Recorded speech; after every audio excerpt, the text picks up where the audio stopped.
現在就國歌請起立 ，Please rise for the national anthem。現在奏國歌，請起立。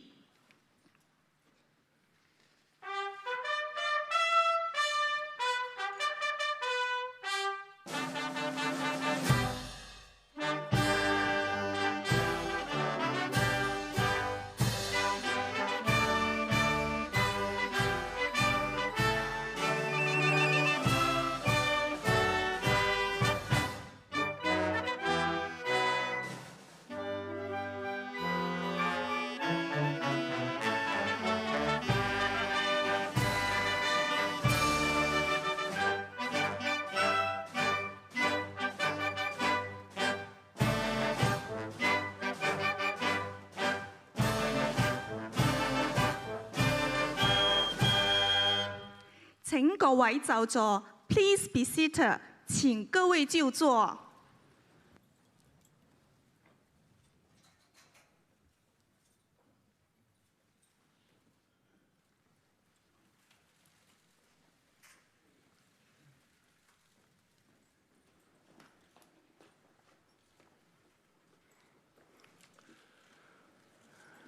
Secretary for Justice, Chairman of the Bar, President of the Law Society, fellow judges, distinguished guests, ladies and gentlemen. On behalf of the Judiciary of the Hong Kong Special Administrative Region, I extend a warm welcome to everyone to this year's opening of the legal year. I'm grateful for the opportunity to address you on this occasion, particularly given recent events over the last 7 months that have concerned every person in our community.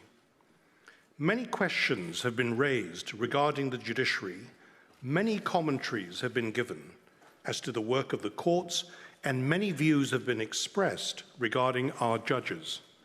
A lot of these have been fair, but unfortunately, some have proceeded on misconceptions and misunderstandings and distort an objective and proper picture of the law and the legal system. Some have even bordered on the unacceptable. Given the importance of the rule of law in the community, I would like to say something this evening about the concept of justice, the operation of Hong Kong's legal system, and the duties and responsibilities placed on the courts and the judges. Many of the misconceptions and misunderstandings arise following judicial decisions not to the liking of some people. I have said on a number of occasions that everyone is entitled to express their views regarding the work of the courts, and one cannot, of course, expect approval of the result in every case. However, when attacks are made against the integrity and impartiality of the courts, or against the soundness of the legal system, or personal and highly offensive attacks are made against judges based solely on the outcome of cases, something needs to be said to inform the community about the operation of the law. The rule of law is often said to be a core value in Hong Kong and a cornerstone of its success.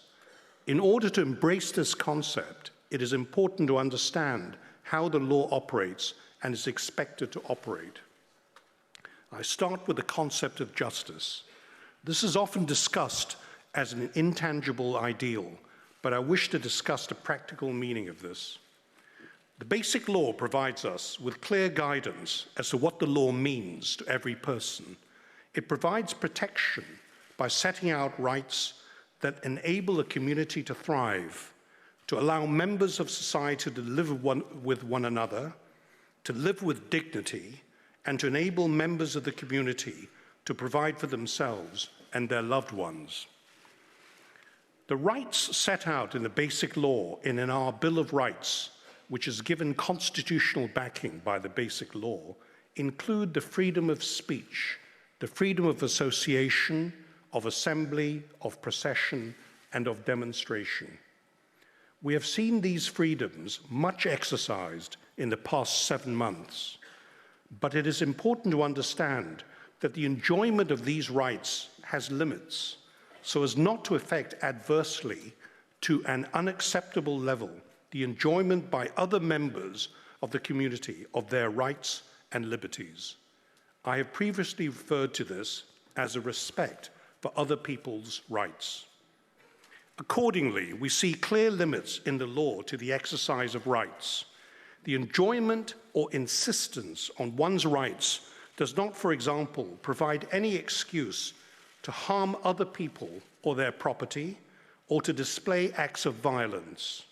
Our criminal laws provide a ready example of just where these limits lie, and when called upon, these criminal laws are enforced to their full and proper extent by the courts. The freedom of speech, called the freedom of opinion and expression in the Bill of Rights, states that the rights associated with this freedom carry with them special duties and responsibilities. Their exercise can therefore be restricted, for example, where necessary to respect the rights and reputations of others. The right of peaceful assembly is recognized, but are limited in the same way as the freedom of speech. So too the freedom of association. Therefore, the enjoyment of rights and freedoms also carries with it responsibilities, and it is simply not right to think that other people's rights, or even the rights of the community as a whole, should somehow be regarded as less important than one's own. This acceptance is a large part of what I call the concept of justice. The administration of justice, or the practical way in which justice is dispensed in the day-to-day work of the courts, has as its central characteristic the requirement of a fair trial. Trials involve serious consequences. In the civil sphere, there may be significant personal or financial consequences arising from judgments of the court. In the criminal context, there are potentially extremely serious consequences if terms of imprisonment are imposed after conviction. A fair trial, accordingly, becomes essential. This is the fundamental requirement of the administration of justice and is reflected in the Basic Law.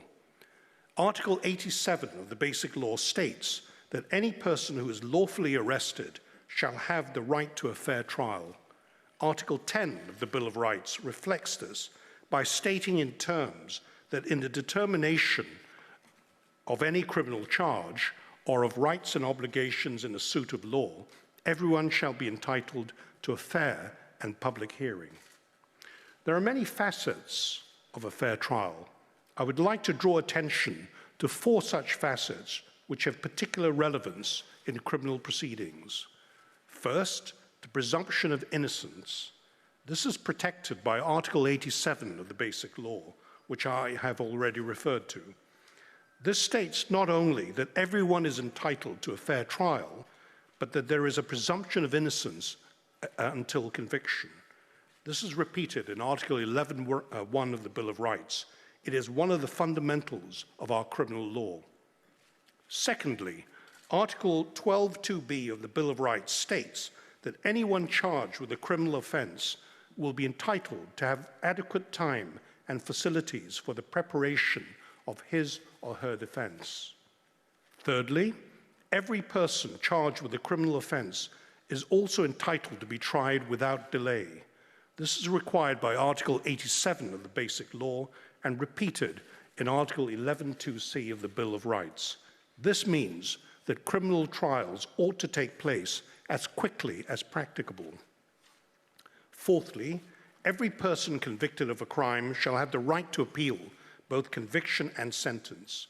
The prosecution may also appeal. The central requirement of a fair trial and its manifestations, which I have just set out, should firmly be borne in mind when viewing the activities of the courts in light of recent events. Views have been expressed, sometimes even criticisms, along the lines that there appear to be delays in the handling by the courts of cases that come before them. As I've said many times, anyone is entitled to make criticisms and comments about the work of the courts, and such are to be welcomed if improvements in the administration of justice can be made, but they must be on an informed basis. So far as cases related to recent events are concerned, one must bear in mind the constitutional requirement of a fair trial and the facets I've earlier identified. In a criminal case setting, the fairness of a trial means fairness to all sides, both to the prosecution and to the defense. In the vast majority, and I stress the words vast majority, of cases related to recent events, when they first go before the courts after arrests have been made and charges have been laid, the prosecution will request for time, often amounting to several weeks, if not more, in order to gather evidence, obtain legal advice from the Department of Justice as to the appropriateness of the charge laid, and then to decide the appropriate level of court to try the charge, whether the magistrate's court, the district court, or the court of first instance. At this stage, no pleas are taken, and out of fairness to the prosecution, it will be allowed time to prepare its case. Once it has done so, all relevant prosecution materials will then be provided to the accused person, who must also be afforded adequate time to consider and prepare his or her defense. When both the prosecution and the defense are more or less prepared, pleas are then taken, and if charges are contested, a trial date is fixed in the chosen level of court. As early a date for trial as is practicable is then given. All the aspects of a fair trial that I've referred to earlier are relevant when dealing with recent cases, as they are in every criminal case dealt with in our courts. The court will at all times ensure that a fair trial takes place. And when accused persons have to wait for trial, the question of bail arises, and in this context, the law is clear. Bail is normally to be granted unless some exceptions apply, such as the risk of flight or the risk of witness tampering. This is entirely consistent with the presumption of innocence. The approach of the courts is not to presume an accused guilty. Constitutional principles mandate the opposite. Where persons are convicted of crimes, the question of sentencing then arises. This is also an exercise based on the application of legal principle applied to the circumstances of the individual case. It is not an arbitrary exercise. Legal principle in this context includes looking to the sentencing guidelines set by the courts, in particular the Court of Appeal, and due recognition is given to the factors of retribution, deterrence, prevention, and rehabilitation. As with all other work undertaken by the courts, sentencing involves the careful application of the law and legal principle. And after the outcome of criminal trial, if either the defense or prosecution is dissatisfied with the result, there is the availability of an appeal in accordance with the law. What I've just said provides a relevant context when evaluating the work of the courts, particularly in relation to those cases which relate to recent events. While expedition is desirable, there are other factors that must be taken into account in the proper administration of justice. A fair trial does not mean that there must be a conviction or an acquittal, depending on one's personal or political viewpoint. The outcome of a criminal trial depends on the evidence that is presented to the court, whether it is sufficiently cogent, and whether the burden of proof beyond a reasonable doubt, has been discharged by the prosecution. I'm of course aware of the volume of cases that are before the courts relating to the events of the past 7 months. I've already mentioned that in the vast majority of cases, the prosecution will request for time to gather evidence and to obtain advice on the appropriate charges to lay in the desired level of court. The vast majority of cases are at this moment simply not ready for trial. That said, in order to cope with the expected high volume of cases, the judiciary has made plans to deal with such cases at whatever level of court expeditiously. A task group has been set up for some time now to look into how best and how expeditiously our courts can cope with these cases. Relevant stakeholders will be consulted on suggested measures. These include proposals to sit extended hours. I must, however, emphasize that while expedition is desirable, and we will do our best to achieve this, it is important to bear in mind the overall importance of a fair trial. The proper administration of justice depends on judges discharging the duties and responsibilities incumbent on them. This is often misunderstood. Judges do not have the duty to achieve a certain result in accordance with popular wishes, whether they be majority or minority wishes. However, they have to ensure that a fair trial takes place and to adhere strictly to the requirements of the law. This is critical to bear in mind. In the discharge of their responsibilities, judges look only to the letter of the law and to the spirit of the law and nothing else. Political, economic, or social considerations, as opposed to legal considerations, simply do not enter into the equation. If the courts have erred in their application of the law, then, as I've just mentioned, there is a system of appeals all the way up to the Court of Final Appeal. The duties and responsibilities on judges, as I've just outlined, are constitutional duties and responsibilities. The basic law states that the courts exercise judicial power. The exercise of judicial power means that all judicial decisions are based on the law and nothing else. Article 92 of the Basic Law states that judges are only chosen on the basis of their judicial and professional qualities. The Judicial Oath, which Article 104 of the Basic Law states must be taken, requires all judges to uphold the basic law and conscientiously, dutifully, in full accordance with the law, honestly and with integrity, safeguard the law and administer justice without fear or favor, self-interest or deceit. There can be no compromising of these fundamentals. Included in the Judicial Oath is the theme of the independence of the judiciary. Article 85 of the Basic Law states that the courts of the Hong Kong Special Administrative Region shall exercise judicial power independently, free from any interference. This means exactly what it says. The simplicity of the concept must not detract from its paramount importance in the way judges are required to operate and fulfill their constitutional duties and responsibilities. The task of the courts is to resolve legal disputes in accordance with the law. Everyone is subject to the law, no one is above it. The guarantee and requirement of equality, which is also clearly spelt out in the Basic Law and the Bill of Rights, ensures that everyone, high or low, public body or citizen, are subject to the law and answerable to it. There are no exceptions. The duty on the courts to enforce the law is a constitutional requirement of the Basic Law.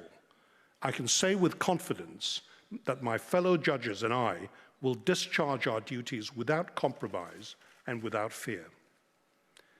An independent judiciary does not mean it is not accountable to the community. Of course, the judiciary and its judges are accountable, but it is of critical importance to understand the duties and responsibilities of our judges. A proper understanding of the concept of justice, the administration of justice in Hong Kong, and the duties and responsibilities of judges will enable anyone to comprehend and appreciate the value of the rule of law. These components of the rule of law, in particular, the independence of the judiciary, are all referred to and clearly guaranteed under the Basic Law. They are also constants in the way the law operates, in good times, in not so good times, at all times. Today marks the final occasion I will be addressing you at the opening of the legal year, as I will be retiring when I reach retirement age in January next year. There is still much work for me to complete, but I wish to say this. It has been the greatest privilege of my professional life to be Hong Kong's second Chief Justice. I hope you will allow me to make 2 points before I leave this stage for the last time. First, I want to thank sincerely and from the bottom of my heart my judicial colleagues in the judiciary. They have over the years given me unwavering support. More important, they have done their utmost to maintain the rule of law in Hong Kong and to honor their oath, as I myself have tried to. And there is no doubt they will continue to do so under the leadership of my successor. They discharge their duties and responsibilities with dedication and courage, and they do so notwithstanding that times may be challenging and notwithstanding criticisms that may be made against them. I also want to express my deep gratitude to all staff within the judiciary. They have likewise given me wholehearted support over the years. They have shown dedication in the face of unprecedented challenges. I thank you all, judges and staff alike, and I will miss you. The second point is a simple message. The rule of law is rightly cherished by the community and is the foundation of a cohesive society. We must do all our best to preserve it and to treasure it, because once damaged, this is not something from which our community can easily recover. I will always be committed to this. I'm also fully confident that the community remains committed to the rule of law in Hong Kong. Lastly, I wish all of you and your families a fulfilling 2020 and a happy and peaceful Year of the Rat. Thank you.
Chief Justice, members of the Judiciary, Chairman of the Bar Association, President of the Law Society, distinguished guests, ladies and gentlemen. This is a time of reflection on the past year and also to plan ahead. The state of turmoil in Hong Kong in 2019 has put us through the most difficult times. Many of the core values in Hong Kong have been under challenge, and the core value closest to our hearts, the rule of law, is no exception. There are many intimations of what constitutes the rule of law. Some may be described as perpetual truths and inspirational, whilst others imaginative or even misleading. There are many ways by which the practice of the rule of law is to be assessed, some based on subjective perception, while others on objective indicia. Two authoritative statements inform us the correct concept. The late Lord Bingham's inspiring book, The Rule of Law, summarized the core value as all persons and authorities within the state, whether public or private, should be bound by and entitled to the benefit of laws publicly made, taking effect, generally, in the future and publicly administered in the courts. The declaration of the high-level meeting of the United Nations General Assembly on the Rule of Law at the national and international levels in 2012 recognized that the advancement of the rule of law is essential for sustained and inclusive economic growth, sustainable development, the eradication of poverty and hunger, and the full realization of all human rights and fundamental freedoms. Given the broad perspective that the rule of law necessarily entails, I seek to highlight some of its substantive and procedural aspects. As held by Lord Diplock, the acceptance of the rule of law as a constitutional principle requires that a citizen, before committing himself to any course of action, should be able to know in advance what are the legal consequences that will flow from it. The law must be accessible, intelligible, stable, predictable, and fair for the sustainable development of any society. In Hong Kong, our legal infrastructure is set out in the Basic Law. Our legislation is in plain language and accessible at the HKEL website. Our case law is also readily accessible to the public on the internet. Litigation invariably involves competing rights, yet rights are not necessarily absolute and may be subject to restrictions.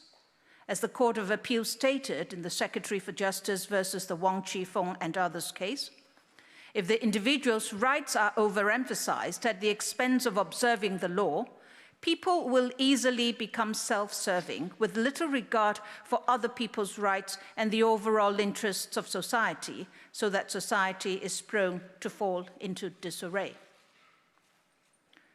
When disarray, such as unchecked acts of violence and vandalism prevails, it will be rule of mob, not rule of law.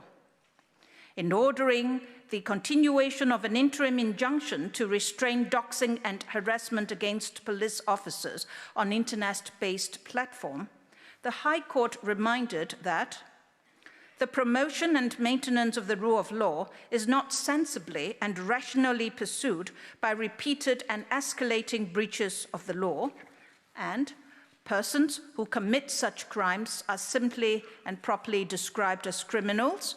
Criminal activity does not cease to be criminal activity simply because the actor believes himself or herself to be acting for a particular, perhaps higher cause.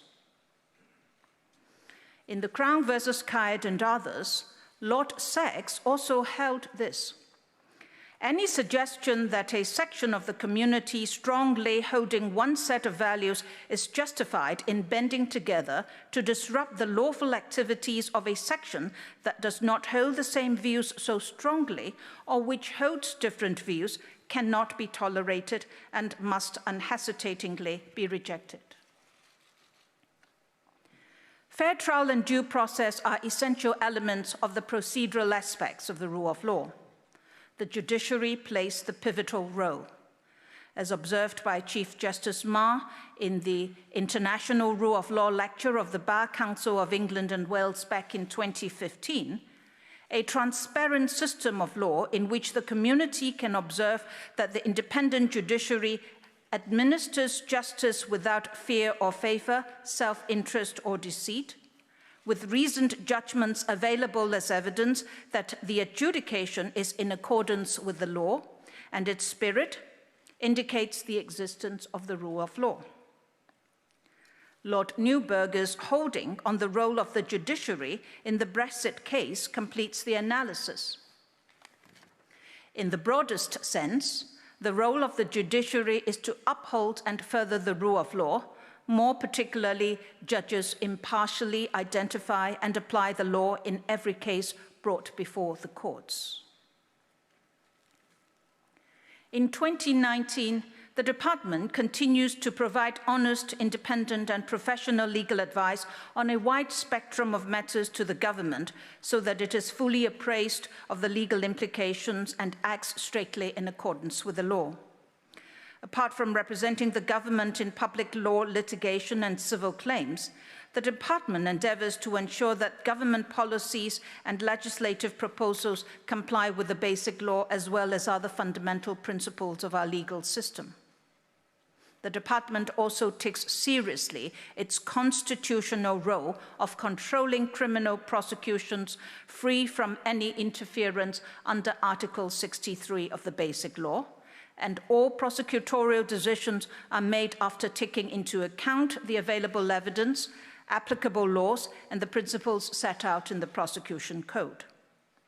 To facilitate more convenient access of the laws of Hong Kong, the department continues to enhance the HKEL database with more laws as verified version published on it. On top of that, we have taken a number of new initiatives, and in the interest of time, only a few will be mentioned here. The inaugural annual Hong Kong Legal Week was held in the first week of November 2019 with participating legal experts from over 30 jurisdictions.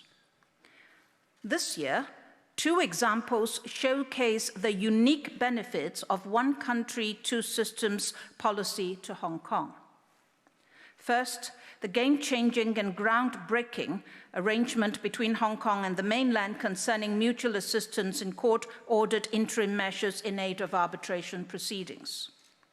It capitalizes on the national policy of China in its outline of the 13th Five-Year Plan and recognizes the difference of the 2 systems in the legal and arbitration context. This arrangement has made Hong Kong the first and only jurisdiction outside mainland China where, as a seat of arbitration, parties to arbitral proceedings administered by eligible arbitral institutions can apply to the mainland courts for interim measures. The second is the arrangement between Hong Kong and the mainland on reciprocal recognition and enforcement of judgments in civil and commercial matters, which was concluded in January 2019. The scope of the enforcement of this arrangement goes beyond the Hague Judgments Convention of 2 July 2019. Once in force, Hong Kong will be the only jurisdiction where certain intellectual property-related judgments would be enforceable in the mainland. With the support from the Central People's Government, the Department entered into a Memorandum of Understanding with the United Nations Commission of International Trade Law during the legal week to confirm the co-organization of the Asia-Pacific Judicial Summit on a biannual basis and to explore further collaboration. In the wake of the promulgation of the outline development plan of the Greater Bay Area, the legal departments in the Guangdong Province, Hong Kong, and Macau established a joint conference mechanism in September 2019 to work on projects of mutual interest at the government level.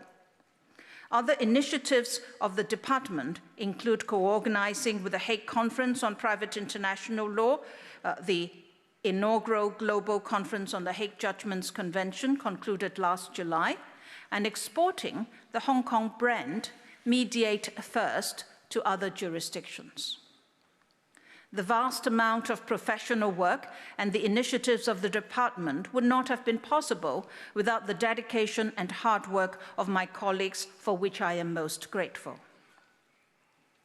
2020 marks the 30th anniversary of the Proclamation of the Basic Law under the Constitution of the People's Republic of China. The department will organize a conference to commemorate this. Other new initiatives include the organization of intergovernmental meetings and conferences to enhance our international stature. Importantly, the department will launch a 10-year project entitled Vision 2030 for Rule of Law. This initiative seeks to promote the proper understanding and recognition of the rule of law by studying its various elements through research, stakeholders' collaboration, and capacity building, thereby contributing to the sustainable development of inclusive and fair societies at both the domestic and international levels.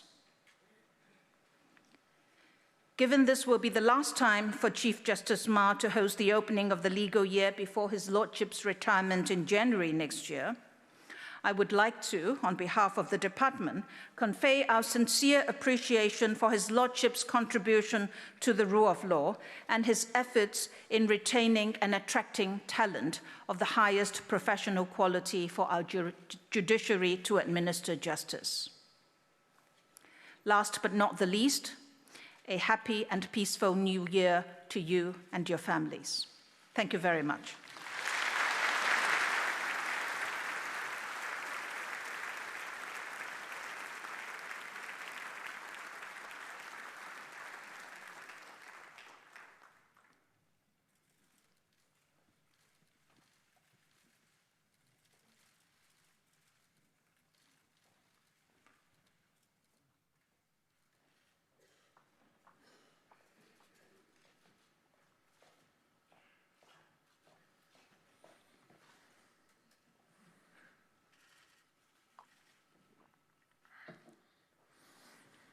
Chief Justice, judges, magistrates, the Secretary of Justice, President of the Law Society, distinguished guests from overseas law societies and bar associations, ladies and gentlemen.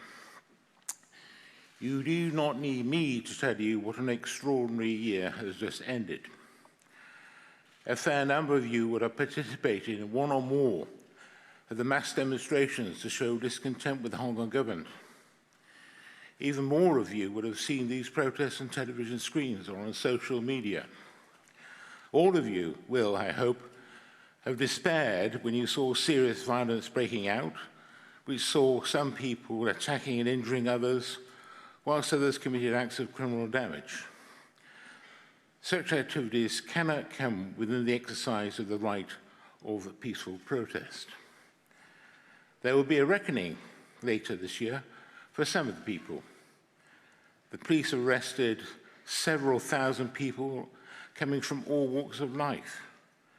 The arrested persons are predominantly young. Some are just school children. Many more are university students. However, many more were ordinary workers, and others had stopped working a long time ago and entered retirement. Some of these people now face serious charges which carry substantial terms of imprisonment. Many, though, have been charged with lesser public order offences not involving violence or extreme vandalism. They are, all of them, in the main, of good character. They are, in fact, representative of a large section of Hong Kong society. It's not for me to advise the Secretary of Justice about who should prosecute and for what offences. Article 63 of the Basic Law says the Department of Justice controls criminal prosecutions, and I quote, free from any interference. However, the prosecution code published by the Department of Justice reminds us that a decision to prosecute is not made just because the police have enough evidence to go to court and secure a conviction. Public interest plays a part in the decision-making process too, so that individuals or some classes of cases will not end up in court, even though there is a strong case against them. To some people, a decision not to prosecute when there is evidence which will secure a conviction may appear odd and at variance with the rule of law, which some people mistakenly think calls for a prosecution whenever the law appears to have been breached. That is an incorrect understanding. The prosecutor is looking beyond the four corners of a charge sheet to other matters, both personal to the person charged and to other matters, is a part of the rule of law. In 2006, the Court of Appeal here described this prosecutorial independence and the ability to look at overall merits of a case before deciding a decision-making to prosecute as constituting a linchpin of the rule of law. I believe there will surely be a winnowing of cases going forward to prosecution. There will, though, still be many hundreds of cases, if not thousands. They will have to be processed through the courts by judges and magistrates, with lawyers from the Department of Justice, the Bar and the Law Society playing a necessary part as either prosecutors or as defence representatives. It will be a formidable task. I'd hope that the new Bar Council will look to ways in which it can help in encouraging members to provide those services in future trials. That may mean reminding some members who have not practiced criminal law for a long time that they should brush up their skills and be prepared to help out in court so that fair trial rights, which apply to both the prosecution and the defence, may not be jeopardised. At this stage, I should pay tribute to the barristers who, working together with members of the Law Society, have provided legal assistance at police stations and magistrates' courts to persons arrested for public order and other offences. One day we'll see scores of arrests and people taken to police custody, and the next day there'll be more of the same. Police stations often could not accommodate the detainees, and the subsequent dispersal to other police stations and detention facilities presented members with significant challenges to track down their clients and to see them. Later on, these barristers will be in court with the arrested persons, in some cases waiting until 8 or 9 o'clock at night before their clients' cases came on. Only by brilliant organization of some and enthusiasm and hard work of all concerned could the arrested person's constitutional right to see a lawyer and be represented be made safe. When later on these cases arrive in court for trial, there will be decisions that are bound to please or disappoint the participants, as well as persons who follow the cases. Sometimes stronger emotions are aroused. We have seen judges abused and vilified only recently. The reaction has been because a verdict or a sentencing decision has not met the expectations of people outside the judicial process who have a view on what should be the correct disposal of a case. The Chief Justice has said it before now, but it needs repeating. Judges do not try people differently because of the defendant's political or other beliefs. If they were to do that, they were not true to their oath of office, which bound them to do justice without fear or favor, self-interest or deceit. I wish that the words of the US Supreme Court Justice Samuel Alito were more widely known and, more importantly, accepted and understood, which are these.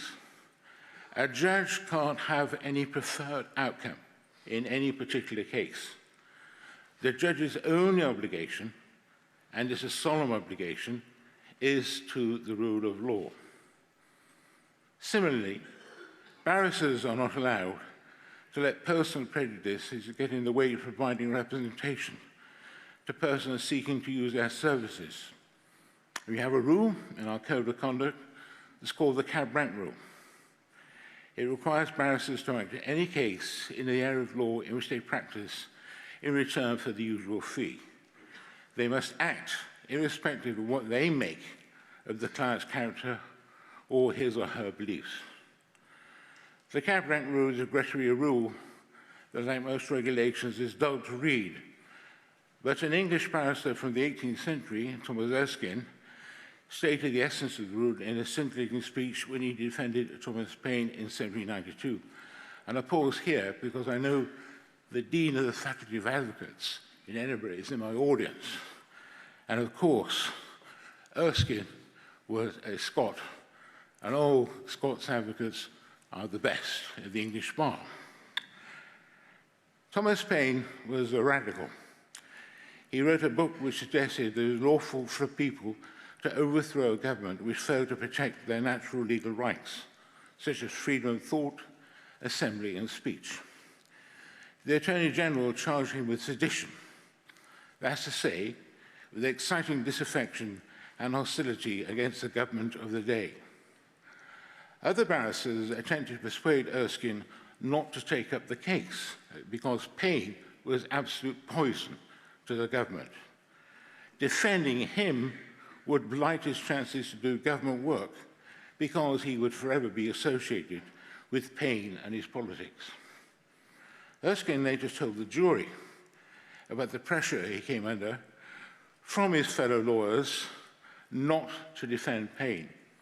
He said, "From the moment that any advocate can be permitted to say that he will or he will not stand between the Crown and the subject arraigned in the court where he daily sits to practice, from that moment, the liberties of England are at an end."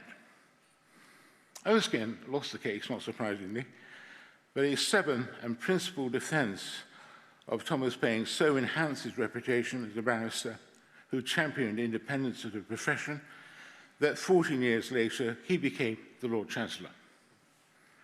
The principle encapsulated in that part of Erskine's speech holds good today, here and now.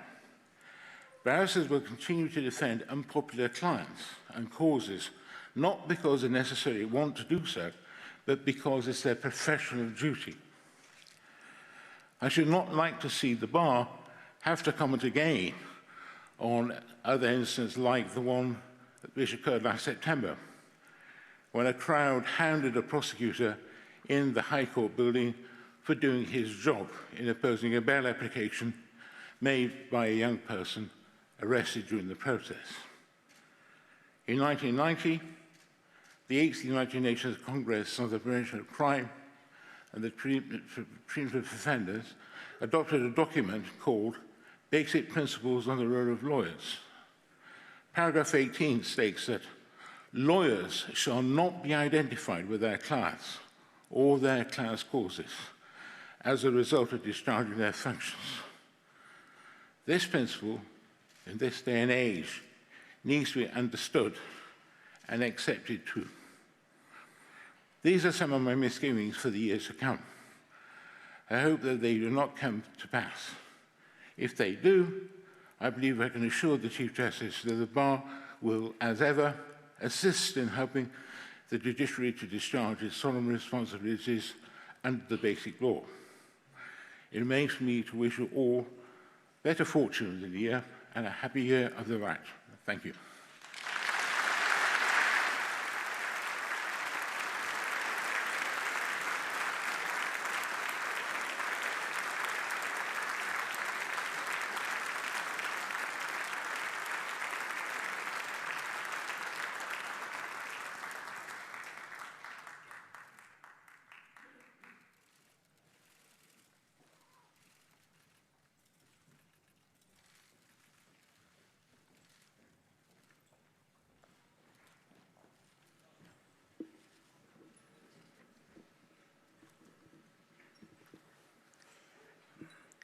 Chief Justice, Secretary for Justice, Chairman of the Hong Kong Bar Association, members of the judiciary, members of the legal professions, distinguished guests, ladies and gentlemen.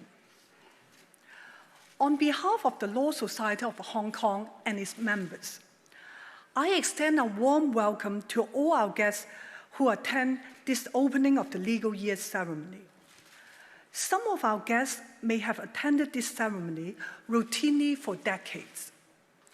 For some, it may be the first year they attend this ceremony. They may wonder why this parade of our distinguished judges all robe with medieval costumes. If you come to this hall thinking that you are attending a fashion show, a drama, or an opera, you may like to have your money back at the ticket office outside. I am not sure whether our judges have good fashion sense or whether they sing well. But what I know is that our judges have good sense of justice, and they pronounce independent and sound judgments.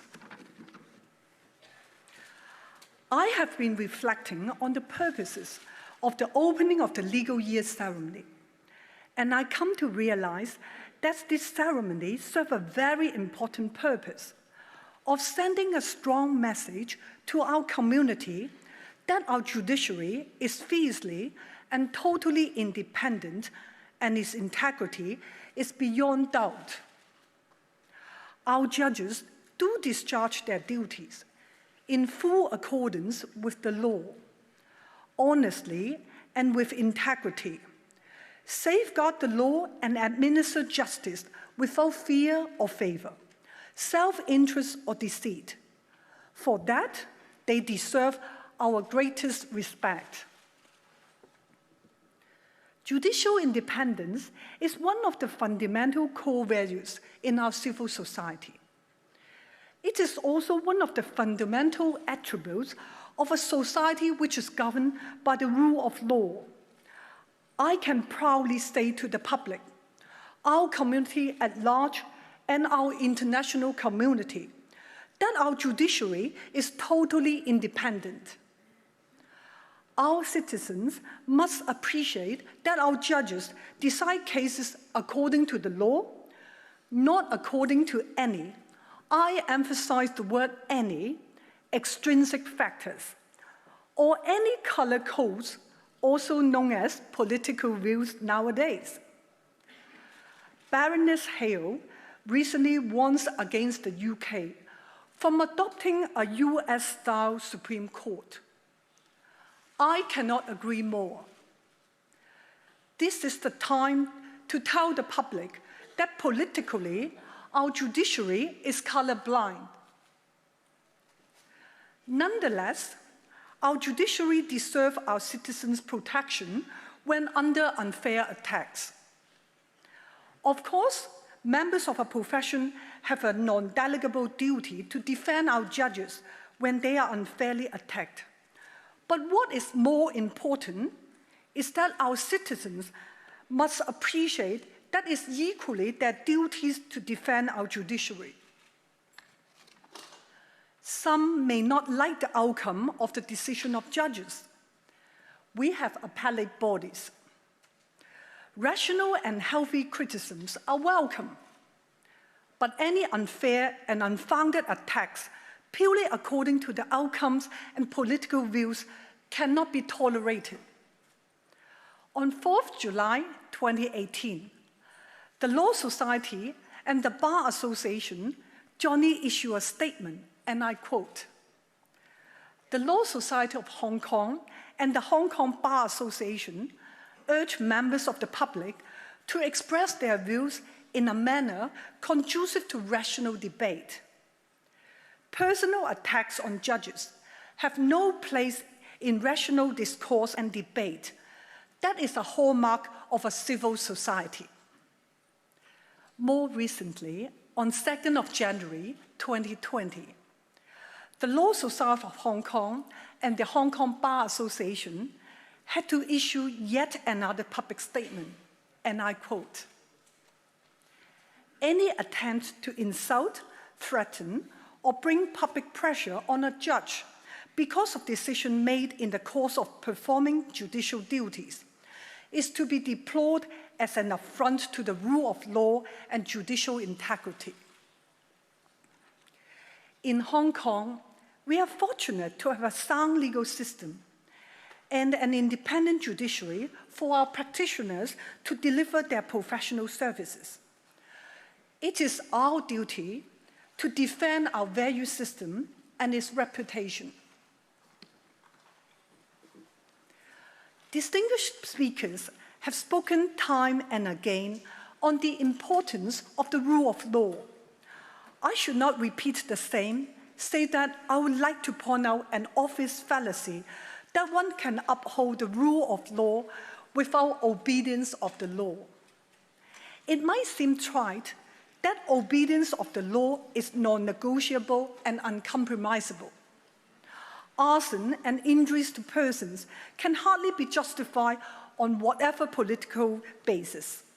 Another fundamental core values in our community is respect of others' personal and property rights. With utmost respect, civil disobedience is no license to arson, damage to citizens' properties, and injuries to persons. Lest it be forgotten that obedience of the law, safeguard of the law, are not only our duties, but our core values, unless we want to resort to some medieval method of dispute resolution. For example, trial by combat. Every willful disobedience of the law is an erosion on our rule of law. I do not subscribe to the view that the rule of law will not be affected if those who committed arson and injuries to persons are willing and would eventually pay the price by going to prison. Humanity dictates however strong we may disagree with others' political views. In a civilized society, we cannot resort to violence to silence different views. Hong Kong is a small city, but it is big enough to embrace different views and values. Madame Roland, a French revolutionary, once famously said, oh freedom, what crimes are committed in your name?" Basic human decency dictates that we cannot persecute others simply because they take a different political view. We must be guarded against the ironical trap of infringing others' freedom in the pursuit of our own freedom. Hong Kong is still a most open and free society. Hong Kong consistently ranked #1 in the Index of Economic Freedom by the Heritage Foundation. In terms of legal services, Hong Kong's legal market, in particular the solicitor branch, is extremely open and international. We warmly welcome foreign law firms to set up their offices in Hong Kong. As at the end of 2019, we have 91 registered foreign law firms and 1,688 foreign lawyers from 33 jurisdictions. And 106 overseas lawyers were admitted in 2018 as Hong Kong solicitor through passing the overseas lawyers' qualification examination. Hong Kong is designated to be an international legal hub in the region.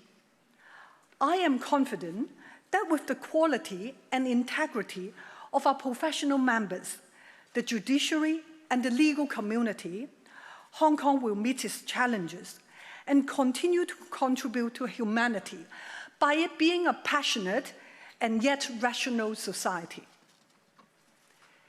In the beginning of the year 2020, I would like to take the opportunity to wish you all a 2020 vision for all your endeavors and a very prosperous and healthy new year. Thank you.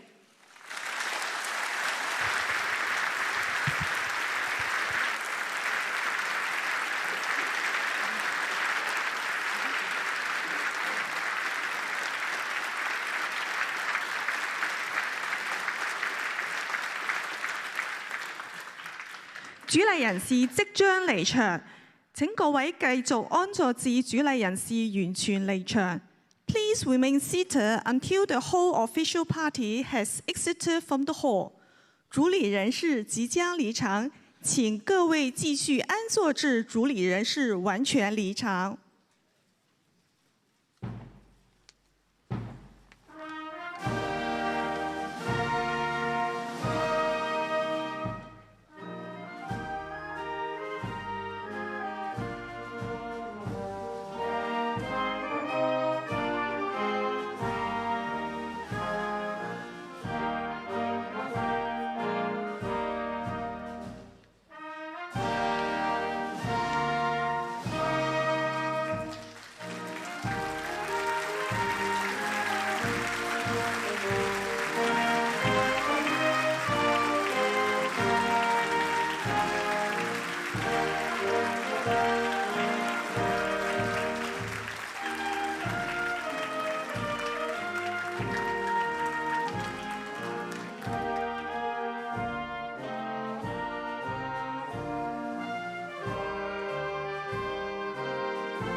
主禮人士已經離場，多謝各位。The official party has exited. Thank you.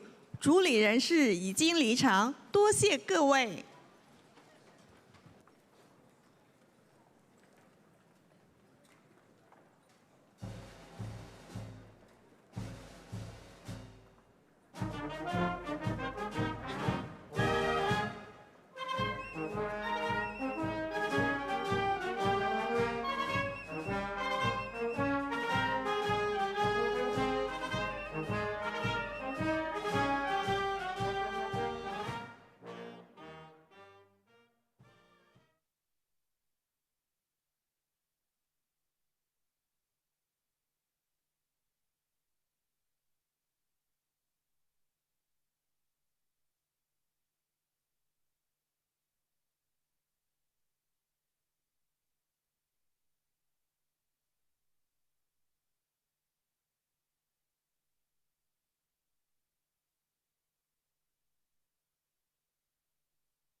而家最近法庭啦，已經喺現場嗰個工作時間去處理嗰啲案件啦。咁所以我覺得佢成立一個特別小組去睇下行政上如何去梳理案件同埋安排法庭嘅工作更加好。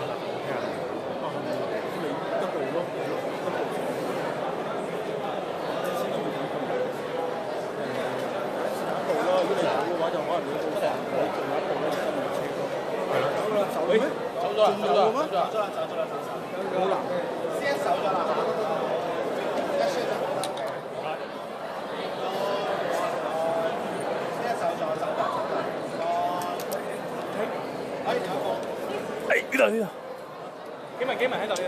隻手大傻。嗰個，唔該大傻 ，thank you。幾文喺度？呢支筆唔知邊個喎？咦，港台喎，英文台喎。擺住喺度先啦，都係跟你啦。咦，好糾纏我哋。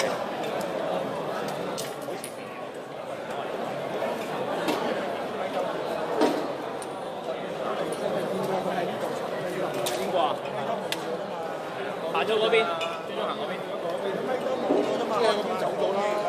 係啊，我知啊，我都冇話收啊。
錯錯。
我拎住啊嘛，而家咪拎翻咯。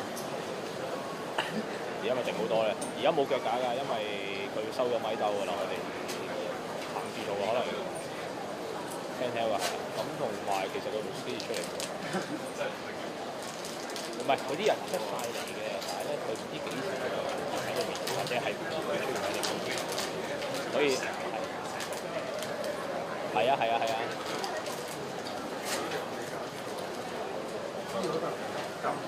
OK， 好，拜拜。咩啊？佢冇話會講嘢㗎，要捉㗎，即係如果喺呢度捉咯。即係如果佢真係喺呢度走下 ，OK， 好，拜拜。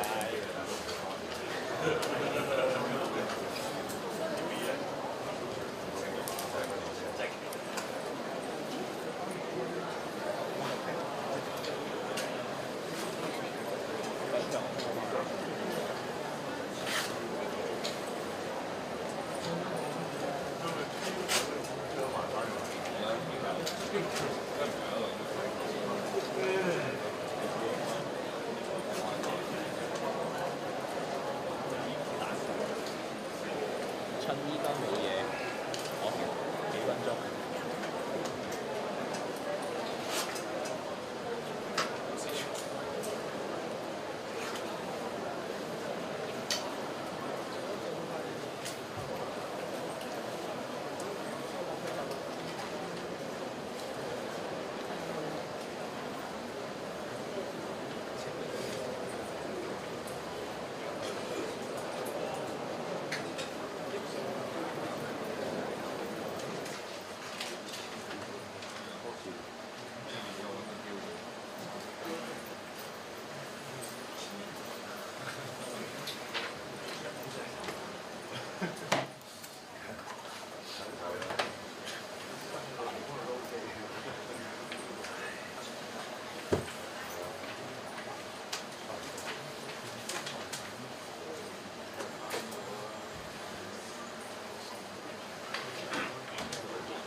手機啊，差唔多。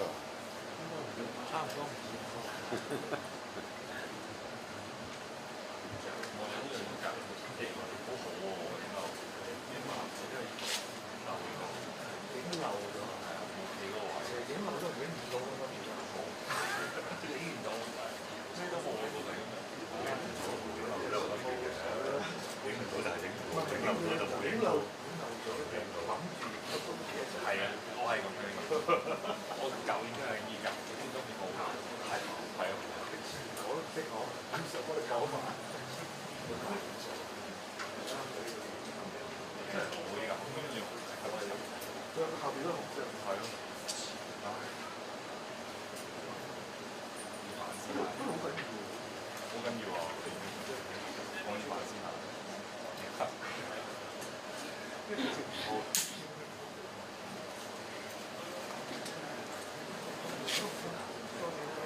如果係夜晚黑茶嘅咧，拉扯計。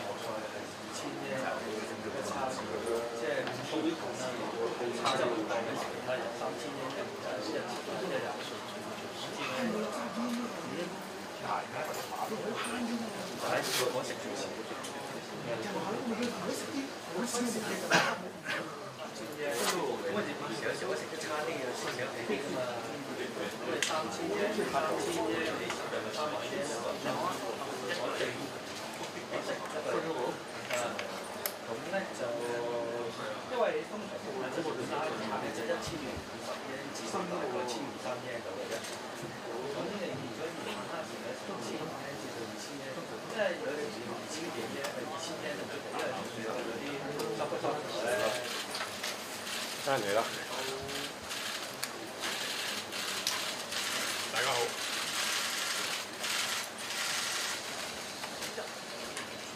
各位大家好，一陣間 CJ 咧會用中英文同我哋講幾句詩嘅，咁跟住就會回答大家嘅問題。唔該晒 CJ。OK， 好。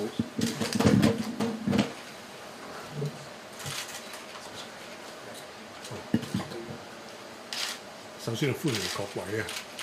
仍然都係參加我哋嘅法律年度開啟典禮。今日講得太多，所以少少沙聲嘅。我會用中英講嘅，即係講少少先啦嚇。你知道今年係我最後一次係處理嘅我哋嘅法律年度開啟典禮 （Opening the Legal Year）。10年前咧，我第一個記者會，我唔知道有冇人喺度嘅咧嚇。記得你嘅同事就問過我。你作為首席法官咧，你最大嘅挑戰係乜嘢咧嚇？咁我就話我嘅使命係乜嘢？我使命咧就係維護香港嘅法治㗎啦。當時係嘅使命，都係今日嘅使命啊！今年咧，過去一年咧，我哋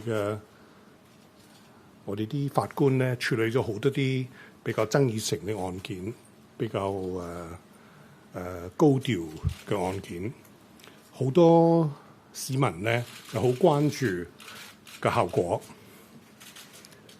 有啲市民咧一部分咧就滿意，另外部分咧就不滿意。好多人就評論，有啲人係批評。但無論批評又好，滿意又好，其實咧大家都需要係有理據。評論我哋嘅工作，所以最需要咧，如果你係講香港嘅法治咧，係需要理解我哋嘅、了解我哋嘅法制。嗱，我哋嘅法制咧講法治咧，最重要即係最重要咧，就係要記得幾個原則。第一咧就係剛才我都所講嘅啦。你講人權，大家都有人權，但係人權咧係有限嘅。就好似譬如講，如果係用暴力嘅咧，咁啊依個就係我諗好多人都唔可以接受噶啦。嗱，另外一個原則咧就係司法獨立，法官係需要獨立，需要公立，就需要 neutral。同埋第三咧，記得咧。喺法律面前咧，人人係平等嘅，冇人可以凌駕上法律嗰度。我哋嘅法官過去一年咧，係我都話係好多人係批評，有啲人係滿意。比較以前咧，我哋嘅世界都變咗，個法律環境都變咗，香港嘅社會都係變咗。但我想強調乜嘢咧？就係我哋嘅法官嘅做法，處理啲案件嘅做法，即係處理案件咧，我哋完全係依法處理啲案件。即係我哋嘅方法咧，我哋嘅方向咧會不變嘅。即係剛才我都話係 when times are good, when times are not so good, at all times 咧，即係我哋嘅態度，我哋嘅做法都會不變嘅。香港嘅法治咧係香港嘅基石，呢個講咗好多次㗎啦，係香港嘅核心價值。我相信整體嚟講咧，整體嚟講咧，香港嘅市民嘅社會咧係支持香港嘅法治，呢個一定會繼續嘅。Now I'll just say a few words, introductory words in English. And it's virtually word for word. This is my last opening of the legal year. Next year, it falls actually on my birthday, but I shall no longer then be Chief Justice. 10 years ago, I asked whether anybody was here 10 years ago when I gave my first press conference. I was asked what the challenges, the greatest challenges I would face as Chief Justice. What I said was that my mission was to uphold the rule of law in Hong Kong. 10 years later, that remains the mission, and it will be the mission of my successor. This past year has seen, like last year, many cases dealt with by the courts. They've been controversial, a lot of them. They've been high profile, many of them. Some people have been satisfied with the result. Others have not been satisfied with the result. Judges have been criticized, the courts have been criticized, or the courts have been praised. The point to make here is whether you praise the courts or whether you criticize the courts, it is important to comment on an informed basis. And an informed basis is crucial when you're talking about the rule of law. There are certain principles of the rule of law which are important to bear in mind. First and foremost is the independence of the judiciary. And this means exactly what it says. Also, it is important to bear in mind that no one is above the law. High or low, no one is above the law. All are equal before the law. The world has changed. Society has changed. People's views of the law, the legal landscape have changed. That's why people are more prepared to criticize